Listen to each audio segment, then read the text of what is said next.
Tsunami en Puerto Rico. El peligro olvidado. Tsunami es como se le conoce internacionalmente a un maremoto.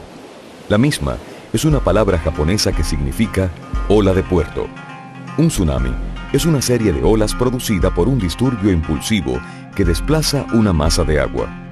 Estas olas avanzan hasta las costas y se pueden presentar como una enorme marea que sube rápidamente o como una pared de agua turbulenta que se acerca rápidamente hacia la costa. Una vez llegan a la costa, pueden producir grandes inundaciones. El tsunami puede ser el producto de un terremoto, un deslizamiento, una erupción volcánica o un impacto de un objeto en la superficie del océano. La mayoría de los tsunamis ocurren como consecuencia directa o indirecta de un terremoto, ya sea este uno local, regional o a gran distancia. Para que un terremoto ocasione un tsunami, la falla de este debe estar localizada debajo del mar o al menos una parte de ella. En general, la historia muestra que solo terremotos con magnitud mayor de 6.5 pueden generar tsunamis dañinos, aunque no podemos olvidar que terremotos más pequeños pueden producir deslizamientos, que a su vez pueden generar un tsunami local dañino. Mientras mayor la magnitud del terremoto, más grande se espera que sea el tsunami generado. Pero no todos los terremotos producen tsunamis. Durante un terremoto, el movimiento a lo largo de la falla ocurre tan rápido que la respuesta y deformación en la superficie del mar es una imagen idéntica a la deformación del fondo marino. Una vez se forma la deformación en la superficie del mar, la fuerza de gravedad trata de llevarla a su posición de equilibrio, pero la inercia hace que sobrepase y esto genera el tren de olas conocido como tsunami. Mientras mayor la profundidad en la corteza terrestre del foco del terremoto, menos eficiente es la transferencia de energía del terremoto al tsunami. La razón es porque mientras más profundo el terremoto, menor será el desplazamiento vertical de la falla en el fondo marino. Puede hasta suceder que la ruptura de la falla no se manifieste de manera alguna en el lecho marino. La mayoría de las fallas son alongadas y esto trae como consecuencia que la energía del tsunami generado se propague en su mayoría en la dirección perpendicular a la dirección de la falla. Este tipo de falla es común a lo largo de zonas de subducción como las que tenemos al norte y sur de Puerto Rico. A nivel mundial, han ocurrido terremotos que a su vez han originado tsunamis destructivos. Aunque la mayoría de estos han ocurrido en la cuenca del Pacífico, también hubo algunos que se reportaron en el Atlántico y el Caribe. El 1 de noviembre de 1755 ocurrió un terremoto de magnitud 8.7 al suroeste de Portugal. La mayoría de los 50.000 a 70.000 muertos no fueron por el terremoto en sí, sino por el tsunami que no solo afectó a Portugal y a otras partes de Europa, sino que cruzó el Atlántico en unas 8 horas, produciendo olas de 23 pies en la isla de Saba, 15 pies en San Martín y 12 pies en Antigua y Dominica, todas en las Antillas Menores. Uno de los terremotos de mayor magnitud del siglo XX ocurrió el 22 de mayo de 1960 en Chile. Dejó a más de 2 millones de personas sin hogar y más de 3.000 muertos. A raíz de este, un tsunami de grandes proporciones causó estragos en Chile, Hawái, Japón, Filipinas y la costa oeste de los Estados Unidos.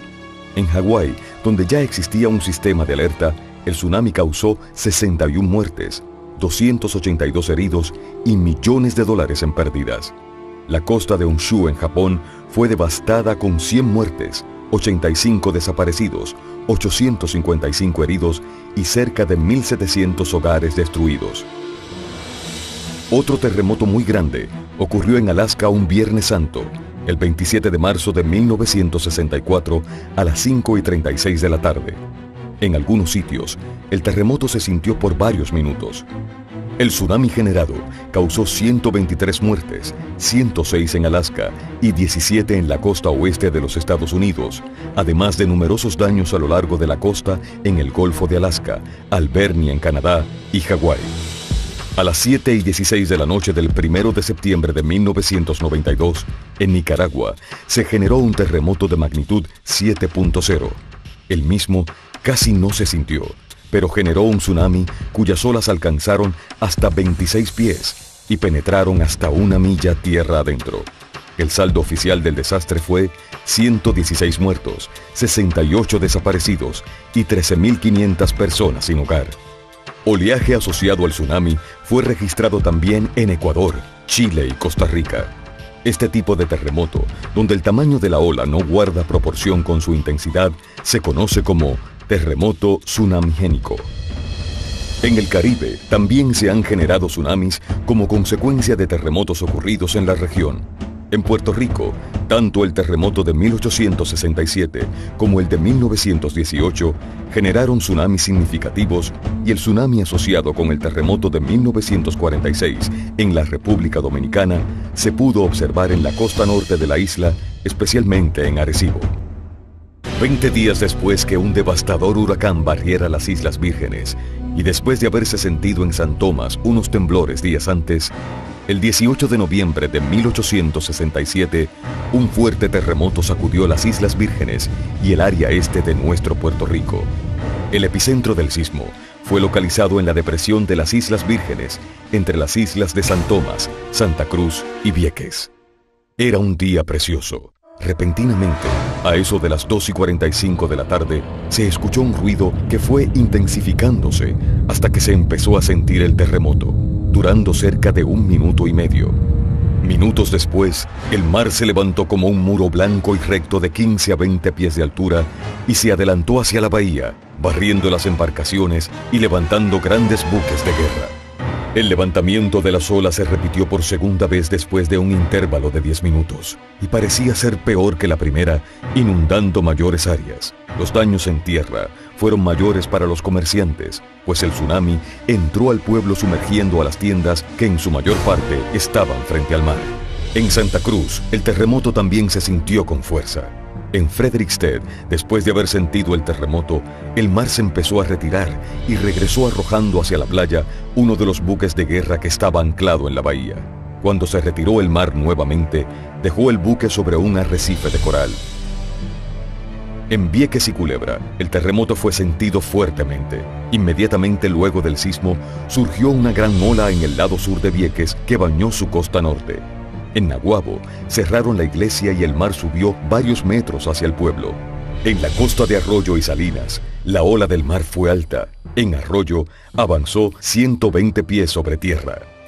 El 11 de octubre de 1918, a las 10:17 de la mañana, la isla de Puerto Rico se estremecía con uno de los terremotos más fuertes de su historia, el cual se sintió poco más de 1 minuto. Yo tenía 12 años. Cuando yo sentía que el ruido que venía, pero un ruido tremendo. Entonces yo dije, fíjese, cosas que se me vino a la mente, yo dije, para hacer un temblor de tierra, pero nadie se me nada. Cuando me meto, pero usted sabe lo que es ese filme adentro, verlo cogiendo para allá y cogiendo para acá, coger para allá, coger para acá. El epicentro del sismo fue ubicado en el Cañón de la Mona, a 25 millas de la costa de Aguadilla. El terremoto se sintió más fuerte en el área oeste del país, donde la población desesperada se lanzó a la calle ante el temor de quedar atrapados dentro de las estructuras. La tierra gretia, donde quiera. Pero mire, le voy a decir una cosa, yo ahora me pongo a pensar, creo que hay ignorancia, yo eso no me sabía nada, pero eso daba miedo. Daba miedo, ¿sabes qué? Ver subir el río crecido, un color se dice para arriba y no se va a cantar. La cañilla rompiendo cañilla para arriba. Se calculó que aproximadamente 800 estructuras fueron destruidas. Un total de 116 personas murieron. De estas, 40 perecieron como consecuencia directa del tsunami, que empezó a afectar a la isla inmediatamente después del terremoto. El tsunami alcanzó una altura máxima de 20 pies en el área de Aguadilla, donde 5 minutos después del temblor, el mar comenzó a retirarse, exponiendo a la vista arrecifes y sectores del fondo del mar. Y poco después, llegó la primera ola que inundó parte de la ciudad. La altura de la ola variaba en diferentes partes de la ciudad. 32 personas se reportaron como ahogadas. Mira, Dios quiere y Dios permite no mande un temblor de eso. Porque yo no pienso más que eso nada más. Y mandan un temblor como el de 1918. Si pasara eso hoy en día, Puerto Rico se queda en la tabla.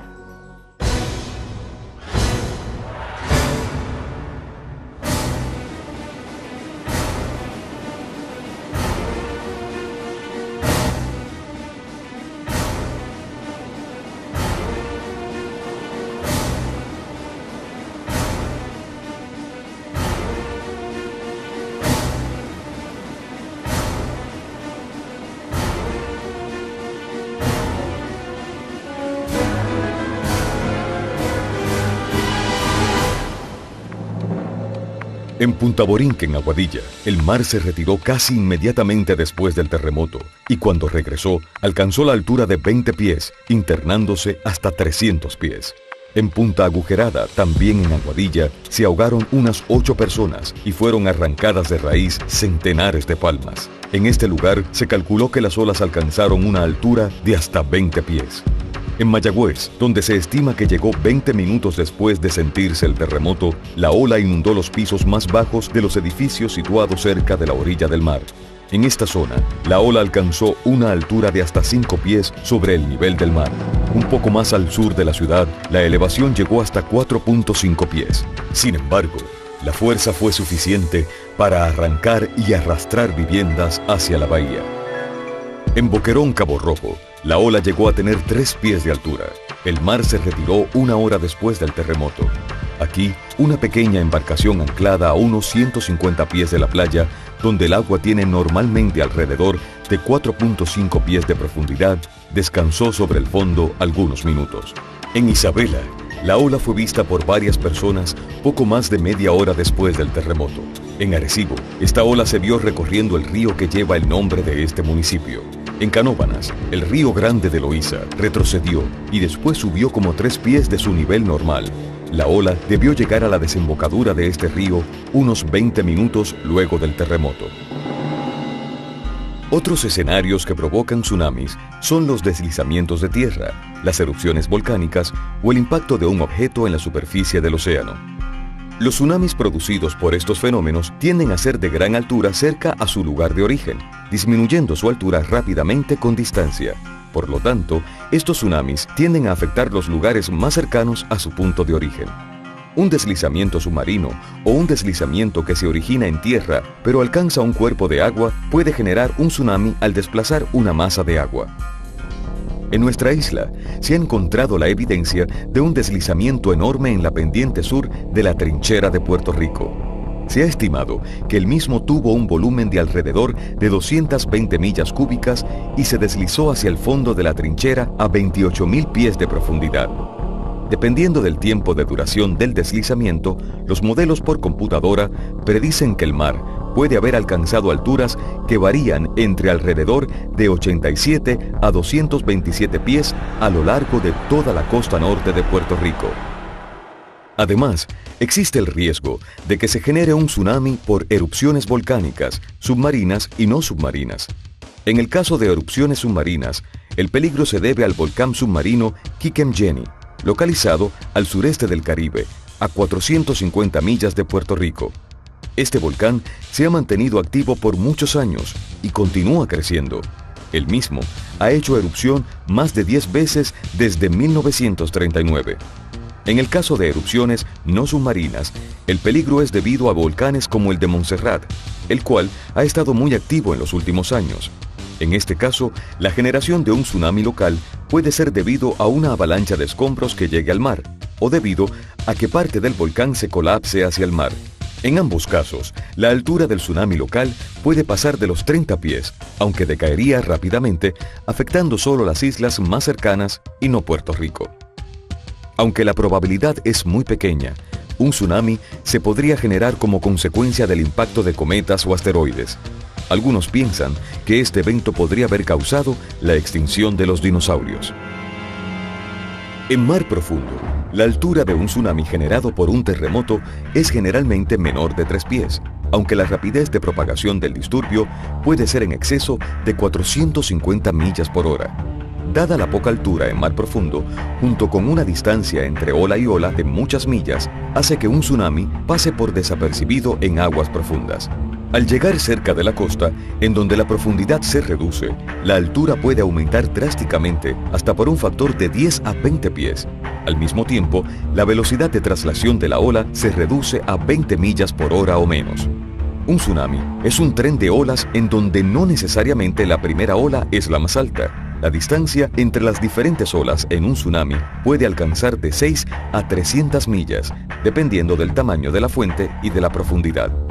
Debajo de un tsunami, toda la columna de agua, sin importar la profundidad, está en movimiento. Mientras que en una ola normal y corriente, el agua fluye en una misma dirección por varios segundos y solo a pocos pies de la superficie del mar, En un tsunami, toda la columna de agua se mueve en la misma dirección por varios minutos. Esto, junto con la gran distancia entre olas, hace que el volumen de agua y la energía asociada con un tsunami sea de una magnitud mucho mayor que la de un oleaje extremo, como por ejemplo el de un huracán de categoría 5, el más intenso que existe. Hay tsunamis en los que las olas no rompen como las olas normales del mar en las playas y aparentan ser como una marea que aumenta rápidamente.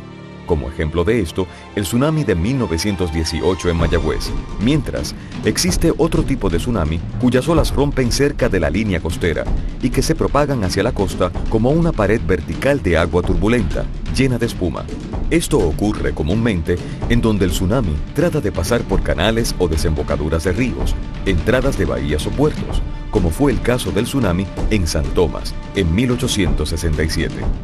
Los daños materiales directos cuando la ola penetra tierra adentro son debido a la inundación, al impacto o a la fuerza del agua sobre las estructuras, incluyendo el impacto de todo material flotante que pueda servir de proyectil, y a la erosión del terreno.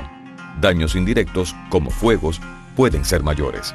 El alcance vertical de un tsunami y cuánto terreno tierra adentro pueda llegar es función de su altura mar afuera, pero también son influenciados por la topografía y la variabilidad en las profundidades del océano cerca del lugar. Los tsunamis pueden penetrar por las desembocaduras de los ríos y hacer daño miles de pies tierra adentro. Esto se pudo observar en el tsunami de 1918 en Puerto Rico.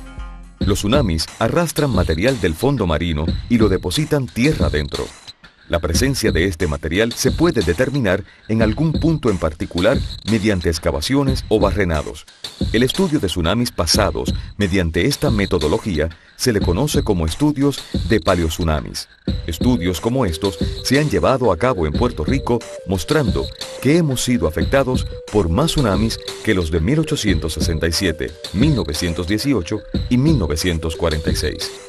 Cuando un tsunami ataca una isla pequeña, relativo a la distancia entre olas, sucede algunas veces que las mayores alturas e inundaciones no ocurren en el lado de la isla por donde se acercó el tsunami, sino en el lado opuesto. Esto se observó en Vieques en 1867. La fuerza ejercida por las corrientes de un tsunami es enorme. Donde la corriente se mueve a 5 millas por hora, es equivalente aproximadamente a vientos huracanados de 160 millas por hora, correspondiente a un huracán categoría 5. Por eso, aunque por la altura de los tsunamis, uno pensaría que no fueran peligrosos, debido a su fuerza, son capaces de tumbar puentes, edificios de concreto armado, arrastrar automóviles y toda estructura que no esté bien anclada al terreno, incluyendo grandes embarcaciones. Existen diferentes zonas de fallas localizadas alrededor de Puerto Rico que podrían generar no solo terremotos significativos, sino también tsunamis. El hecho de que Puerto Rico esté ubicado en una zona de convergencia de placas tectónicas hace que Puerto Rico esté localizado en una zona de actividad sísmica, de alta actividad sísmica. En nuestro caso, por ejemplo, están chocando entre sí las placas de Norteamérica y la placa del Caribe. La placa de Norteamérica está subduciéndose debajo de la placa del Caribe. En adición a eso, la placa del Caribe está moviéndose debajo de Puerto Rico y esa es la razón por la cual Puerto Rico está ubicado en una zona que es sísmicamente activa. Al norte de nuestra isla, en la trinchera de Puerto Rico, la mayor profundidad del océano Atlántico y la máxima anomalía negativa de gravedad del planeta. Es una zona con muchas fallas que marcan el contacto entre la placa de Norteamérica y la placa del Caribe.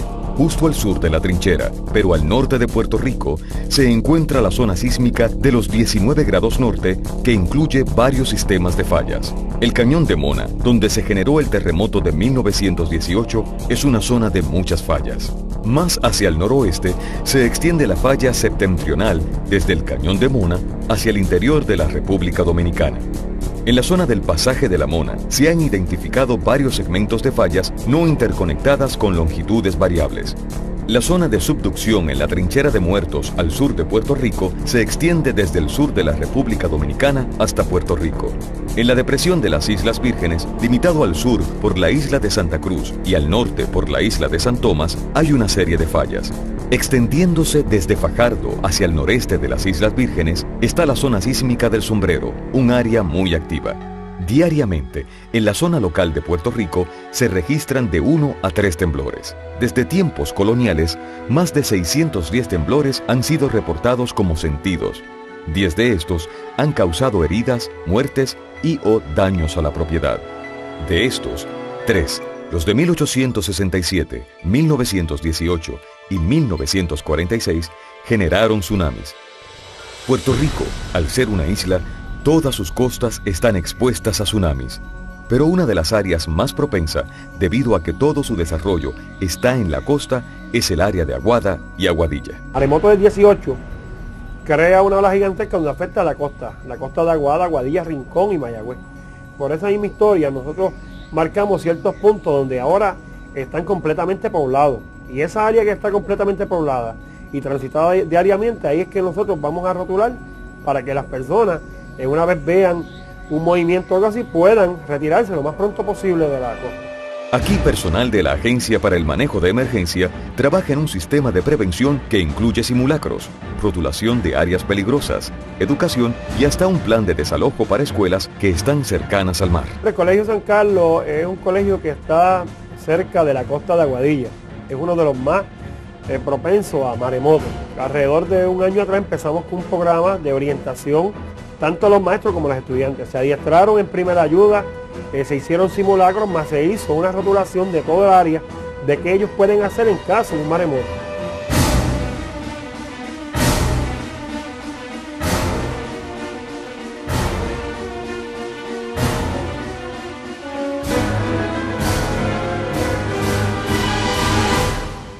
Uno de los mejores avisos de un tsunami lo dará la naturaleza misma. Algunas de las señales naturales podrían ser un terremoto que se siente tan fuerte que uno no se puede mantener en pie, un retiro abrupto del mar, un incremento repentino en el nivel del mar, un sonido fuerte proveniente del mar.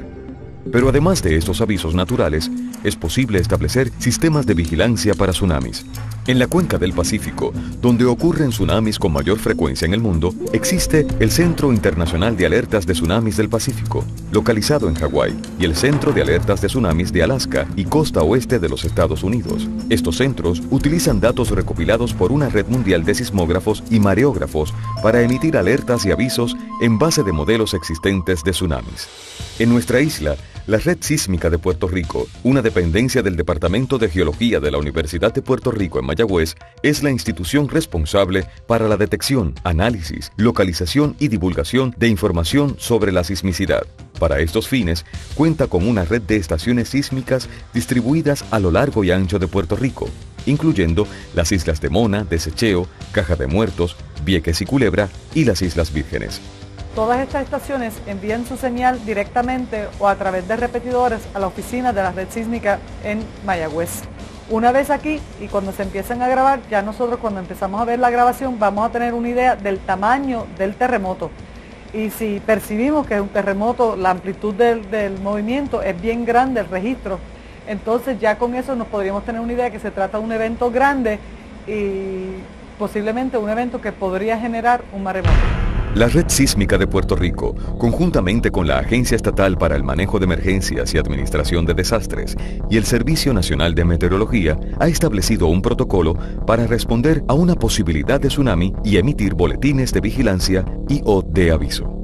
Una vigilancia de tsunami podrá ser emitida cuando se presenten una o más de las siguientes condiciones. Los registros sismográficos de la red sísmica tienen indicios de un terremoto en la región de Puerto Rico con una magnitud de por lo menos 6.5. La red sísmica determina, según los registros sismográficos, que ha ocurrido un terremoto igual o mayor a 6.5, cuyo epicentro está localizado en el mar. La intensidad del terremoto en la escala Mercalli modificada es de 7 o más en algún punto de Puerto Rico. En un terremoto de esta intensidad, todos sentirán el evento y será difícil mantenerse de pie. Aun si uno está manejando, podrá sentir el terremoto. Ventanas, platos, objetos de vidrio y muebles se podrán romper. Objetos se caen de las estanterías. Construcciones de baja calidad sufrirán daños. En el suelo pueden haber pequeños hundimientos y amontonamiento. En piscinas y estanques se podrán observar olas. Si se confirma que en efecto se ha producido un tsunami, se emitirá un boletín de aviso de tsunami.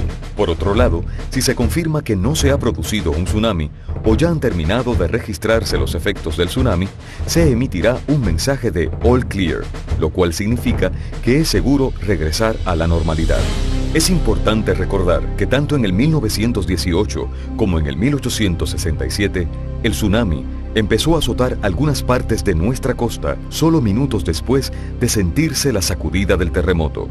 Una situación como esta daría muy poco tiempo para emitir una vigilancia, por lo que es importante que la ciudadanía pueda reconocer las señales de un tsunami, la retirada del agua, ruidos extraños provenientes del mar e inmediatamente desalojen las áreas peligrosas. Para tsunamis, cuyo origen es por deslizamiento, sin que se registre un terremoto fuerte antes, no existe sistema de alerta alguno. Aquí es crítico contar con una población que pueda reconocer y actuar sobre cambios significativos en el comportamiento del mar. En el caso de una erupción volcánica con potencial tsunamigénico, se podría emitir una vigilancia o aviso, siempre y cuando los funcionarios responsables del monitoreo informen a las autoridades pertinentes en Puerto Rico. Ante la amenaza real de un evento como este para Puerto Rico, se recomienda a la población que se eduque y se prepare ante la posibilidad de un tsunami. Es importante señalar que cuando ocurre un tsunami, un terremoto, esta es una situación de crisis. Es importante que este plan ya esté bien articulado a nivel de hogar, a nivel de familia o a nivel de organización. O sea que de antemano la gente sabe qué acción tomar cuando ocurre un terremoto o cuando hay una probabilidad de que llegue un tsunami. Yo sé si tengo que subir al 5º piso, yo sé si tengo que subir encima del hogar o yo sé si tengo que ir hacia otro lugar. O sea que esto tiene que estar bien planificado porque en el momento en que ocurre el evento es un momento de crisis, es un momento problemático que ya debemos tener todas las respuestas a nuestras acciones. A continuación, varias reglas de seguridad que se deben tomar desde ahora y durante una emergencia de tsunami. Si vive o trabaja cerca de la costa, debe tener un plan para responder a un tsunami. Si vive o trabaja en un lugar que pudiera ser afectado por un tsunami, debe tener una mochila de seguridad para llevarla consigo al lugar que escoja como refugio. Identificar los lugares seguros hacia donde podría acudir en caso de un tsunami. Haga ejercicios de desalojo. Se debe evitar hacer construcciones de hospitales, escuelas y otras facilidades críticas en las inmediaciones de la costa. Hay que estar alerta a una emergencia. No todos los terremotos causan tsunamis, pero algunos lo hacen. Durante el terremoto, lo más importante es proteger la vida de uno y de los que le rodeen. Hay que buscar el lugar más seguro para protegerse o refugiarse. Si el terremoto es tan fuerte que se le hace difícil mantenerse de pie, observa un comportamiento anormal del mar o escucha un mensaje de alerta o aviso de tsunami, debe abandonar inmediatamente las zonas más cercanas a la playa. El desalojo puede ser horizontal o vertical en el caso de estructuras sólidas. La llegada de un tsunami a veces es precedido de un notable incremento o disminución en el nivel del mar. Esta es la alerta natural de la ocurrencia de un tsunami y debe ser tomado en cuenta de inmediato. No se deje engañar. Una ola pequeña de un tsunami en un lugar de la costa puede ser extremadamente grande a poca distancia de ese lugar. Un tsunami consiste de más de una sola ola. Aléjese de las áreas de peligro hasta que las autoridades competentes hayan declarado fin a la alerta o aviso. Todos los tsunamis, como los huracanes, son potencialmente destructivos a pesar de que no necesariamente afecten todas las costas por donde pasa. Nunca se acerque a la playa a observar un tsunami. Cuando está tan cerca que puede ver las olas, será demasiado tarde para escapar. Durante una emergencia de tsunami, las autoridades de manejo de emergencia, la policía y otras organizaciones tratarán de salvar sus vidas. Brinde el máximo de su cooperación. Muchas personas piensan que esto es algo que no va a ocurrir, que es algo de ciencia ficción y por lo cual no han tomado las medidas que hay que tomar para prepararse ante esta eventualidad. Porque la realidad es que en cualquier momento puede ocurrir un terremoto de gran magnitud en Puerto Rico que genere maremotos cuyas olas podrían alcanzar 15, 20, 25 pies de altura y arropen las zonas costeras de Puerto Rico. Y ante esta realidad, la única solución es la preparación de la ciudadanía, tanto en sus hogares como lugares de trabajo. Como el tiempo pasa sin un tsunami, nos volvemos olvidadizos. Es duro creer el poder devastador que tiene nuestro planeta. Puerto Rico no está exento de todo esto. La educación y la prevención son nuestras herramientas más importantes, ya que en algún lugar y en cualquier momento, el peligro olvidado nos hará recordar el poder devastador de un tsunami.